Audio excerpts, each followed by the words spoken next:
नमस्कार, स्वागत है आपका। मैं हूं आपके साथ अमित गर्ग शुक्ला और आप देख रहे हैं अपनी ढपली अपना राग। यूपी में पूंजी निवेश को बढ़ावा देने के लिए कल राजधानी लखनऊ में तीसरा ग्राउंड ब्रेकिंग सेरेमनी का आयोजन हो रहा है। कल पीएम मोदी इसका उद्घाटन करेंगे। इससे पहले कल सीएम योगी ने तैयारियों का जायजा लिया था। तीसरी ग्राउंड ब्रेकिंग सेरेमनी के जरिए यूपी में 80,000 करोड़ रुपए के निवेश आने की संभावना है और इससे करीब 5 लाख युवाओं को रोजगार भी मिलेगा। यूपी के विकास में मील का पत्थर साबित होगा। ग्राउंड ब्रेकिंग सेरेमनी की तैयारियों को अंतिम रूप दिया जा रहा है। इससे पहले कल सीएम योगी ने तैयारियों का जायजा लिया था। विपक्ष सवाल उठा रहा है, इसी पर करेंगे चर्चा, लेकिन सबसे पहले आप एक रिपोर्ट देखिए।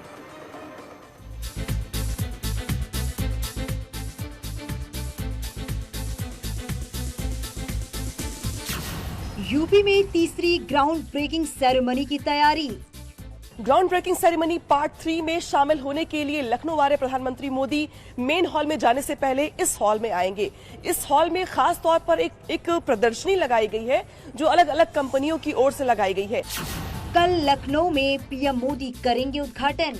सबसे पहले वो यहाँ पर आएंगे। देखिए आप यहाँ पे फ्लिपकार्ट से लेकर सिडबी से लेकर अलग अलग जो कंपनियां जिनके शोरूम्स लखनऊ में भी हैं, प्लांट्स अलग अलग जिलों में हैं, वो अपनी ओर से ये बताएंगे कि वो किस तरीके से यूपी में काम कर रहे हैं और कैसे यूपी के लोगों को इसी के जरिए रोजगार देने का प्रयास किया जा रहा है, कैसे यहाँ पर रोजगार के साधन उपलब्ध करवाए जा रहे हैं। सरकार को 80,000 करोड़ के निवेश का अनुमान। दुनिया की बड़ी बड़ी मल्टीनेशनल कंपनियां हमारे यहाँ उत्तर प्रदेश में इन्वेस्ट कर रही हैं। हमने किसी को छोड़ा नहीं है। हमारे जो घरेलू सूक्ष्म मध्यम और लघु उद्योग है, इनमें भी बहुत उत्साह है और बहुत उत्साह के साथ बड़ी संख्या में वो भी इन्वेस्ट कर रहे हैं। इस ग्राउंड ब्रेकिंग सेरेमनी में शामिल हो रहे हैं। कल सीएम योगी ने लिया तैयारियों का जायजा।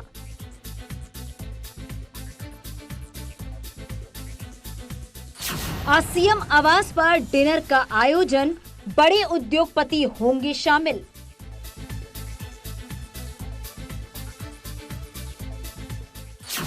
लखनऊ आने वाले खास मेहमानों के लिए खास तोहफे। मुख्यमंत्री योगी आदित्यनाथ उद्योगपतियों को डिनर तो देंगे ही, साथ ही उनके लिए खास तोहफों का इंतजाम भी किया गया है। हमारे साथ देख सकते हैं आप कि ये जो बॉक्सेस देख रहे हैं आप, ये वही तोहफे हैं जिनको आने वाले उद्योगपतियों और खास मेहमानों को दिया जाएगा। ग्राउंड ब्रेकिंग सेरेमनी पर बार पलटवार भी जारी। इसके पहले भी भारतीय जनता पार्टी की सरकार ने उत्तर प्रदेश में 2 यहाँ पे इन्वेस्टमेंट समिट कराए थे। लाखों करोड़ की इन्वेस्टमेंट की बात हुई थी। आज तक तो कहीं दिखाई नहीं पड़ा कि कहां पे इन्वेस्टमेंट हो गया। अब ये तीसरा होने जा रहा है। मतलब भारतीय जनता पार्टी को सिर्फ मार्केटिंग इवेंट में विश्वास है, करने में कुछ विश्वास नहीं है। विपक्ष की जो नजर बहुत कमजोर हो चुकी है, उनकी जो चिंतन की शक्ति जो है पूरी तरह से खत्म हो चुकी है और दुनिया चिल रहा है, दुनिया लोहा मान रही है कि आदरणीय मोदी ने हिंदुस्तान के मान सम्मान स्वाभिमान को विगत 8 वर्षों में बिल्कुल तालाब से नीचे से उठा करके बिल्कुल आसमान पर पहुंचा दिया इसको।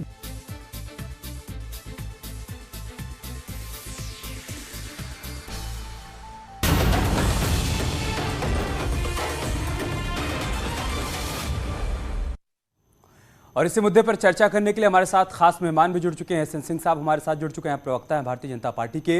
अनुराग भदौरिया जी हमारे साथ जुड़ चुके हैं, प्रवक्ता हैं समाजवादी पार्टी के। रोहित अरोरा हमारे साथ हैं, आप अर्थशास्त्री हैं। कुणाल गुप्ता हमारे साथ हैं, फाउंडर हैं माउंट टैलेंट एंड रोजगार के। हमारी सहयोगी अनामिका भी हमारे साथ जुड़ चुकी हैं, जिनकी रिपोर्ट अभी आप देख रहे थे। अनामिका, सबसे पहले आप दर्शकों को बताइए कि ग्राउंड ब्रेकिंग सेरेमनी में इस बार क्या खास रहने वाला है, क्या बड़ी बातें इस बार देखने को मिलने वाली हैं और कैसी तैयारियां हैं?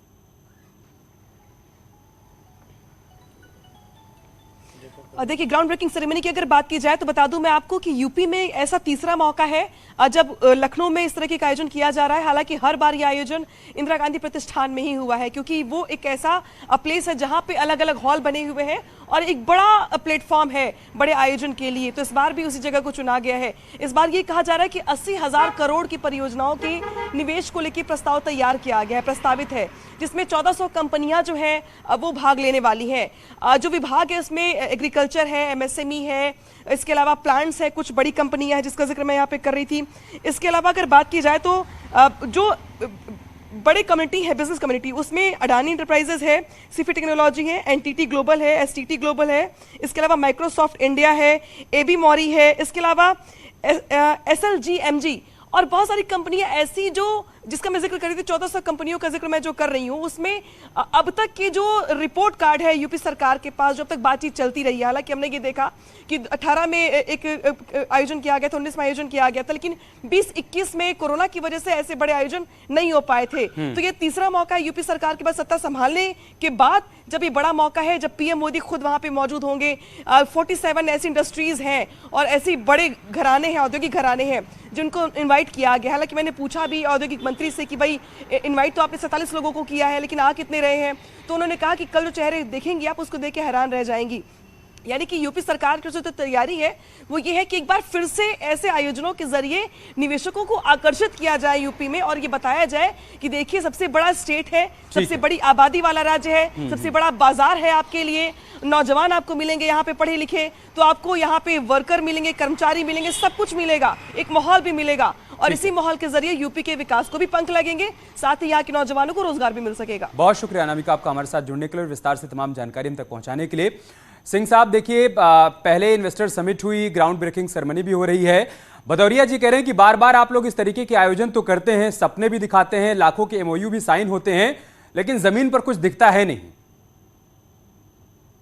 ये तो भदौरिया जी को चश्मा बदलना पड़ेगा। 2017 जब से उत्तर प्रदेश में भारतीय जनता पार्टी की सरकार आई है, आदरणीय प्रधानमंत्री जी का जो विजन है उत्तर प्रदेश को खुशहाल प्रदेश बनाने का, आज गुजरात मॉडल उत्तर प्रदेश में भी लाकर 2 सेरेमनी पहले की गई, और जो निवेश के लिए पहले हम प्रस्ताव रखे थे उसमें भारी निवेश आया उत्तर प्रदेश में। चूंकि भदौरिया जी को नहीं दिखाई दिया, इसलिए कि एक लोगों की सरकार में पत्थर पे निवेश होता था और दूसरे सरकार में बॉलीवुड हॉलीवुड पे निवेश होता था।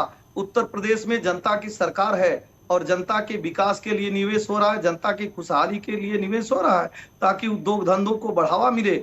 और आप देखेंगे जिस तरह से कोरोना काल में सैमसंग जैसी कंपनी जब चाइना से सिंह साहब कुछ नंबर्स हैं क्या?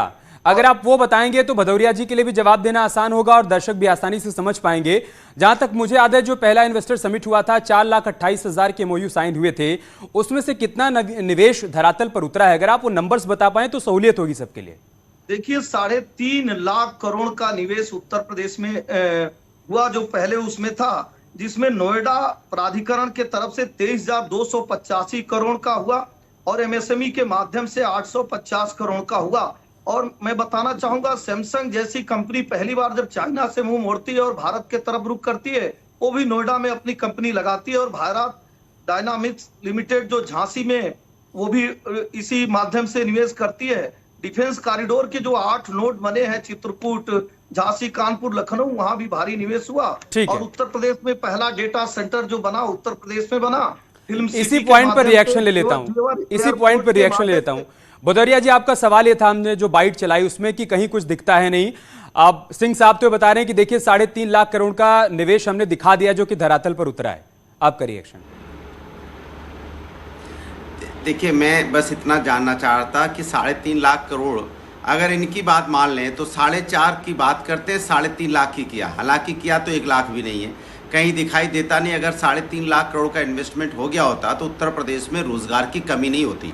और देखिए, जब से सरकार बनी है 2017 से, एक ही नाम लेते हैं, जैसे इनके मुंह पे नाम आता है तो सबसे पहले सैमसंग का नाम लेते हैं। और सैमसंग, इनको मालूम नहीं है कि समाजवादी पार्टी में एमयू साइन हुआ, समाजवादी पार्टी में ही सैमसंग आ गई थी और बनना वहाँ पे शुरू हो गया था। ये उसको अपने नाम पे लेना चाहते हैं बार बार। दूसरा, ये चश्मा बदलने की बात करते हैं। मुझे लगता है कि चश्मा हम तो बदलना नहीं बदलना हो तो अलग की बात है, आप अपना चश्मा तो ठीक कर लीजिए। आप कह रहे बॉलीवुड हॉलीवुड में इन्वेस्ट किया, अरे हॉलीवुड बॉलीवुड में इन्वेस्ट किया, इतना ही आपको अगर समझ होती तो उत्तर प्रदेश में आज अगर जो सिनेमा बनते हैं, 100 सिनेमा और 50 सिनेमाओं की शूटिंग होती थी, तो ये पॉलिसी कौन ले आया था? समाजवादी पार्टी लाई थी। और आज भारतीय जनता पार्टी की कैबिनेट पूरी की पूरी पिक्चर देखने जाने लगी है।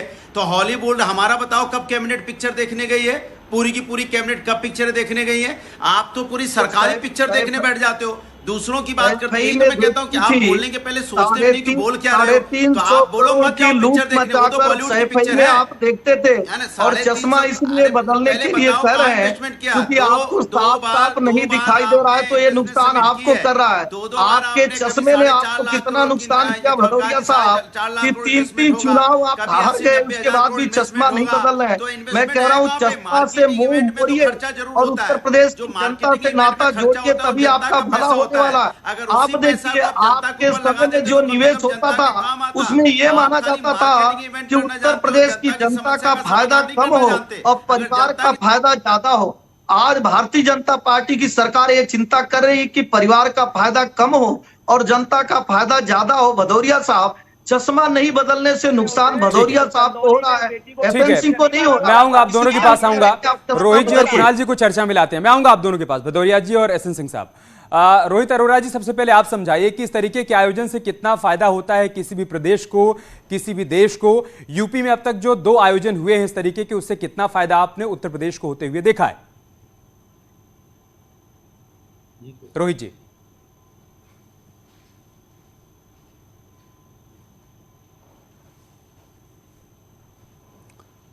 रोहित जी को आवाज नहीं मिल पा रही शायद। तब तक मैं कुणाल जी आपके पास आऊंगा, क्योंकि आप फाउंडर हैं माउंट टैलेंट एंड रोजगार के।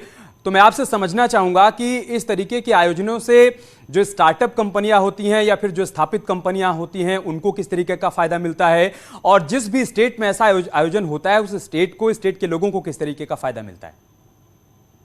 ज़्यादा तो बहुत फ़ायदा मिलता है। उसके जो आसपास का माहौल है, ओवरऑल जो एंटरप्रेन्योरशिप कम्युनिटी है, जो स्टार्टअप कम्युनिटी है, जो लोग हैं जो फेंस पे बैठे हुए हैं, जो लोग हैं जो निवेश नहीं करना चाहते, कई बारी वो लोग एक्स्ट्रा रिस्क लेके भी अपनी कंपनियां स्टार्ट करते हैं। उनको ऐसा दिखता है कि जब बड़ी बड़ी कंपनियां आ रही हैं तो हमें भी कुछ करना चाहिए, हमें भी अर्थव्यवस्था का पार्ट होना चाहिए।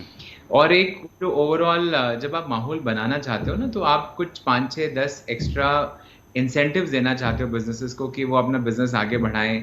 बिजनेसेस में क्या क्या चीज़ें प्रोसेस और स्ट्रीमलाइन करके करी जाती हैं ताकि ओवरऑल एक बिजनेस कम्युनिटी को बढ़ावा दिया जा सके। इसके अलावा और भी from a business community perspective also हमारे लिए एक बड़ी सारी वॉइस मिल जाती है ऐसे प्लेटफॉर्म्स पे जाने के बाद। कई बारी यहाँ पे जब सरकार ही चाहती है आपके साथ काम करना, तो आप सरकार को अपनी टर्म्स एंड कंडीशंस बता देते हैं या आप बता देते हैं कि क्या क्या चीज़ें मिसिंग हो रही हैं, बिजली में क्या दिक्कत आ रही है, पानी में क्या दिक्कत आ रही है, ओवरऑल इंफ्रास्ट्रक्चर में क्या दिक्कत आ रही है, आईटी इंफ्रास्ट्रक्चर चाहिए आपको फाइबर ऑप्टिक्स चाहिए, आपको जिस भी तरीके का यातायात में वो चाहिए, ट्रांसपोर्टेशन लॉजिस्टिक्स की मूवमेंट के लिए क्या चाहिए, तो मेरे हिसाब से सभी की जानकारी मिलती है। मैं माफी के साथ आप सभी को रोक रहा हूँ,